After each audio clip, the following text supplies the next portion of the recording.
hi, Hong Kong movie. We're going to talk to each other. I think there was a humble artist in him.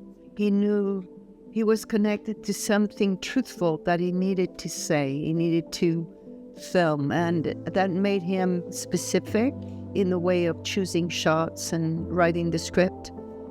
He was not always specific about the acting, because it's not an area he knew very well, I felt, but at the same time, it was very personal for him to make films. That's what I figured. And there was a joy. There's always a teasing in between us. There was a sort of a teasing, joyful kind of relationship that I really enjoyed. Because he asked me to be in A Double Life of Veronica a few years before, and I couldn't do it because I was shooting Lovers on the Bridge. So we had that little history because I asked him, can you postpone the film? And he said, no, I cannot. And immediately we spoke kind of philosophical kind of themes. That felt natural. It was not pushed. It was a natural relationship. I'm not trying to understand it. I'm trying to live it.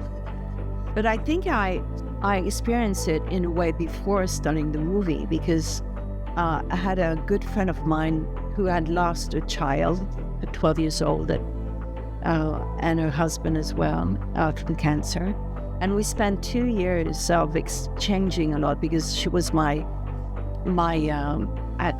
language coach. She read the script. She said, I'm missing something, which is having an object or something that recalls the memory of the loss of the child. And so I said that to Kieslowski.